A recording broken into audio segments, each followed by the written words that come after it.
Hello everyone, कैसे हो आप सब लोग। तो आज हमें मार्केट के अंदर कुछ गैप अप देखने को मिला। उसके बाद थोड़ा बहुत रिजेक्शन वगैरह नज़र आ रहा है। जब ऐसा गैप ओपन होता है तो आपको एक चीज़ ज़रूर देखना होता है कि ओवरऑल मार्केट के अंदर क्या चल रहा है। तो आपको नज़र आएगा कंटिन्यू काफ़ी दिनों से बाइंग मार्केट के अंदर हो रहा है और फिर मार्केट के अंदर गैप अप मिल गया, तो ऐसे में कभी कभी प्रॉफिट बुकिंग आ जाता है। लेकिन करंट मार्केट में देखें तो गैप अप काफ़ी अच्छा है और मोमेंटम थोड़ा सा स्लो है। तो जो यहाँ पे बाइंग वगैरह करके बैठे ना, उनका थोड़ा बहुत प्रॉफिट बुकिंग आ सकता है। अदरवाइज जो नीचे जो ट्रेडर बाय वगैरह करके बैठे उनका प्रॉफिट बुकिंग नहीं आ रहा है ये, क्योंकि अगर उनका आता तो ये सेलिंग थोड़ा सा बड़ा आपको नजर आता, तेजी से क्विकली मार्केट के अंदर सेलिंग आपको देखने को मिलता। तो ऐसा कुछ नहीं कि ये रिजेक्शन है या फिर प्रॉफिट बुकिंग है। ये थोड़ा बहुत जो यहाँ पे बाय मार्केट के अंदर किया होगा फ्राइडे के दिन, उनको जैसे ही अचानक से गैप मिला होगा, उनको थोड़ा बहुत मार्केट निकाल रहा है, उसके बाद ओवरऑल मार्केट ऊपर चला जाएगा, ऐसा समझते हुए यहाँ पे हम मार्केट के अंदर कॉल में काम करने वाले हैं। सबसे पहले बैंक निफ्टी के अंदर ऐड करेंगे 1170 क्वांटिटी के साथ, क्योंकि देखिए मार्केट में प्रॉफिट बुकिंग आता है तो प्रॉब्लम सबसे बड़ी क्या होती है, उसमें अगर आप बाय करने के लिए जाओगे तो उसमें आपका नुकसान हो जाता है। तो वो चीज़ यहाँ पे नहीं होनी चाहिए, क्योंकि आसपास जो बायर बैठे हैं वो थोड़ा बहुत निकल सकते हैं। ऑलरेडी जो लंबे टाइम से बाय करके बैठे हैं, 3-4 दिन पहले जिसने बाय किया, वो अभी यहाँ पे टोटल क्वांटिटी बुकिंग नहीं करेगा। थोड़ा बहुत बुकिंग कर ले वो बात अलग रहती है, उससे कोई ज़्यादा रिजेक्शन हमें देखने को नहीं मिलेगा। निफ्टी के अंदर ऐड कर लेते हैं 1365 क्वांटिटी। तो अभी देखिए हमें थोड़ा बहुत लॉस वगैरह नज़र आ रहा है। बात करते हैं कि यहाँ पे हमने बाइंग मार्केट के अंदर क्यों किया। अब देखिए ओवरऑल ये जो चार्ट बना हुआ है, वैसे तो कंटिन्यू पॉजिटिव मार्केट जा रहा था धीरे धीरे करके। तो ऐसे में अगर थोड़े बहुत यहाँ पे बायर आ भी गए होंगे तो मार्केट के अंदर अच्छा गैप अप है, इनको तो टारगेट बनाया नहीं जा सकता। ठीक है, हाँ अगर ये फ्लैट ओपन होता, गैप डाउन ओपन होता, उसमें बायर के लिए प्रॉब्लम हो सकती थी। लेकिन अभी देखिए जिस प्रकार का गैप अप है, ज़्यादा से ज़्यादा मार्केट क्या कर सकता है, थोड़ा बहुत इनका प्रॉफिट वगैरह बुकिंग करवा सकते हैं, या फिर वो अपने आप ही अपना प्रॉफिट बुकिंग कर सकते हैं कि गैप अप मिल गया, फ्राइडे को उन्होंने ट्रेड बनाया था, सीधा उन्हें गैप अप मिल गया, तो थोड़ा बहुत हल्का फुल्का रिजेक्शन वो आ सकता है। अदरवाइज यहाँ पे रिजेक्शन आने के चांसेस काफ़ी कम है। मार्केट ने गैप अप वगैरह दिया, ओवरऑल हमें पॉजिटिव मोमेंटम मिल जाएगा। ऐसा ही में सेंसेक्स वगैरह के अंदर है, मोमेंटम तो देखिए काफ़ी अच्छा है, कंटिन्यू पॉजिटिव मोमेंटम है।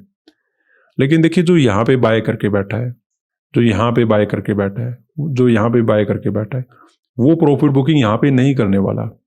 क्यों नहीं करने वाला? क्योंकि उसे एक तो गैप मिल गया, काफ़ी अच्छा डिस्टेंस उसका ऑलरेडी हो चुका है। जो जो यहाँ पे थोड़ा बहुत आपको रिजेक्शन नजर आ रहा है, हल्का फुल्का जो प्रॉफिट बुकिंग नजर आ रहा है, वो ये फ्राइडे वाले ट्रेडर कर रहे हैं जिन्होंने यहाँ पे बाय किया होगा। तो थोड़ा बहुत उनको निकालने के बाद ओवरऑल मार्केट ऊपर चला जाएगा, बड़ा रिजेक्शन नहीं आया। बड़ा रिजेक्शन कब आता? जब ये ट्रेडर मार्केट के अंदर अपना प्रॉफिट बुकिंग करते, तब मार्केट के अंदर क्या होता, प्रॉफिट बुकिंग आपको ज़्यादा रिजेक्शन वगैरह नजर आता, रिट्रेसमेंट के साथ भी मार्केट गिर सकता था। लेकिन अभी तक तो वैसा कोई स्ट्रक्चर बनता हुआ नजर आ नहीं रहा। थोड़ा बहुत रिजेक्शन वगैरह नजर आकर हमें ओवरऑल पॉजिटिव मोमेंटम मिल जाना चाहिए, ऐसे हमें निफ्टी वगैरह के अंदर नजर आ रहा है। हाँ, बायर को अगर टारगेट बनाना होता, मार्केट फ्लैट ओपन हो जाता, गैप डाउन ओपन हो जाता, हल्का फुल्का भी मार्केट के अंदर यहाँ पे ओपनिंग हो जाता, फिर भी हम समझ लेते।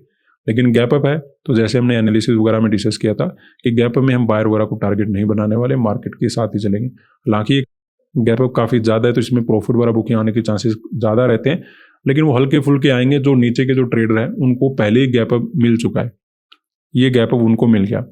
तो यहाँ से अगर वो निकलते फिर तो मान लेते कि वो ट्रेडर कमज़ोर है, लेकिन वो कमज़ोर नहीं है, वो मार्केट को लॉन्ग टर्म में राइड करने वाले हैं।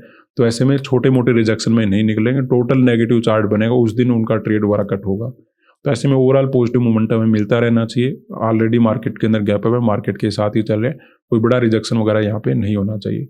ऐसे में मार्केट ने बढ़ना भी शुरू कर दिया है, बैंक निफ्टी ने भी ऊपर चलना शुरू कर दिया है, और प्रॉफिट की बात करें तो हमें कुछ नज़र आना शुरू हो चुका है। तो अभी वेट करेंगे, चलने देते हैं, काफ़ी अच्छा प्रॉफिट हमें यहाँ पे नज़र आ रहा है। ओवरऑल हमें पॉजिटिव मोमेंटम मिल जाएगा। तो अभी देखिए मार्केट के अंदर अपना प्रॉफिट इंक्रीज होना शुरू हो चुका है। मोमेंटम हमें कैसा पॉसिबल हो सकता है, जितना ये कंटिन्यू निकल जाए बिना रुके, वही मार्केट ऊपर जा सकता है। अगर ये रुका, रिट्रेसमेंट वगैरह किया, गिर जाएगा, क्योंकि फिर यहाँ पे दूसरे लोग बाय करना शुरू कर देंगे। तो जितना क्विकली और कंटिन्यू निकल जाए उतना हमारे लिए बेटर है। रुक गया मार्केट तो फिर समझ लेना कि प्रॉफिट एक बार ही नजर आएगा, सीधा फिर लॉस की तरफ लेकर मार्केट जाएगा। क्योंकि मार्केट के अंदर हो क्या रहा है, ट्रेडर यहाँ पे अचानक से डाउट में आ गए जब मार्केट ने गिरना शुरू किया। उनको भी लगा कि कहीं प्रॉफिट बुकिंग ना आ जाए, लेकिन जब बढ़ना शुरू किया तो फिर वो ट्रेड फाइंड आउट करेंगे कि बाय कहाँ पे करना है। अगर उन्हें मौका मिल गया कि बाय यहाँ पे कर लें, फिर वो बाय कर भी लेंगे यहाँ पे। तो ऐसे में फ़ायदा हमें तभी होगा जब मार्केट कंटिन्यू निकल जाए। अगर दूसरे लोग बाय कर पाए तो फिर फ़ायदा नहीं होगा, थोड़ा बहुत प्रॉफिट में भी नज़र आ जाए, लेकिन नेट में हमें लॉस वगैरह लेकर जाना पड़ेगा। तो मोमेंटम ओवरऑल कंटिन्यू बना रहना चाहिए, रुकना नहीं चाहिए। मार्केट जितना शार्पली जाएगा उतना हमारे लिए बेटर है। तो अभी देखते हैं, छोटा मोटा रिजेक्शन है, इन कैंडल से तो कुछ नहीं होने वाला, लेकिन ऐसे नहीं कि मार्केट रुक रहा है, छोटे छोटे कैंडल बना रहा है। शार्पली अब मूव आना चाहिए, वही मार्केट ऊपर जा पाएगा। तो अभी देखते हैं, ठीक ठाक प्रॉफिट हमें नजर आ रहा है। तो यहाँ पे देखिए काफी अच्छा प्रॉफिट अपना इंक्रीज होना शुरू हो चुका है।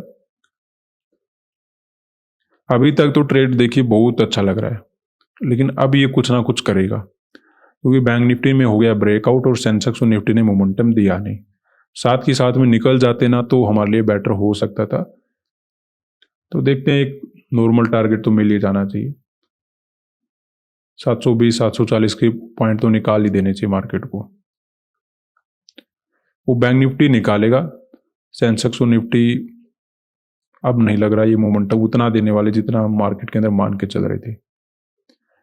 कोई बात नहीं, अपना टारगेट तो मिलेगा ही यहाँ पे। ये चलते साथ में तो टारगेट बड़ा कर लेते हैं हम। तो यहाँ पे अपना काफ़ी अच्छा प्रॉफिट बन गया। ऐसे में बुकिंग करके निकल जाते हैं, क्योंकि ओवरऑल जितना स्मूथली और कंटिन्यू मोमेंटम मिल जाए उतना ही हमारे लिए बेटर है। अब मार्केट कहीं ना कहीं एक लेवल के ऊपर पहुंच चुका है, ऐसे में और ज़्यादा मोमेंटम में भी मार्केट ना कर पाए तो यहाँ पे अपना हम ट्रेड बुक कर लेते हैं। क्योंकि जो मोमेंटम हो रहा है वो केवल हो रहा है बैंक निफ्टी में, सेंसेक्स और निफ्टी थोड़ा सा पीछे रह गए। तो ऐसे में ये नहीं कि मोमेंटम और नहीं आ सकता, लेकिन जो हमारे लिए जो सेटअप काम करते हैं उनमें ये सेटअप नहीं है। अब मार्केट तो एक दिन कुछ भी कर सकता है, लेकिन क्या हम कुछ करने के पीछे जाएंगे अगर हमें पता ही नहीं है कि रास्ता कहाँ जा रहा है। तो जहाँ तक हमें रास्ता पता था ना मार्केट के अंदर, वहाँ तक हमने वेट किया। अब हमें रास्ता नहीं पता है तो मार्केट के अंदर यहाँ पे वेट नहीं करेंगे, वो अपना बुकिंग कर लेंगे। अब ऐसे में ये क्वेश्चन होता है, अगर हमें यहाँ पे ट्रेड बनाना तो कैसे करेंगे। ट्रेड बनाना हो तो एक अपॉर्चुनिटी का वेट कीजिए, उसके बाद ही आपको काम करना होगा। अब अगर ये कंटिन्यू मोमेंटम बना रहता है तो आपको नजर आएगा ठीक है मार्केट ऊपर ही जाएगा। अगर यहाँ से घूमना शुरू कर देता है तो या तो साइडवेज होगा या फिर रिजेक्शन वगैरह लेना शुरू कर देगा। साथ में आप देखो निफ्टी और सेंसेक्स में वहाँ पे क्या वैसा ही साइकोलॉजी बन रहा है कि मार्केट ज़्यादा ऊपर नहीं जा पा रहा है, तो फिर जाके ये काम बनेगा। अभी ये मार्केट ऐसी जगह पे है कि कोई रास्ता नज़र नहीं आ रहा, तो ऐसे में आपको यहाँ पे बुकिंग करके निकल जाना चाहिए।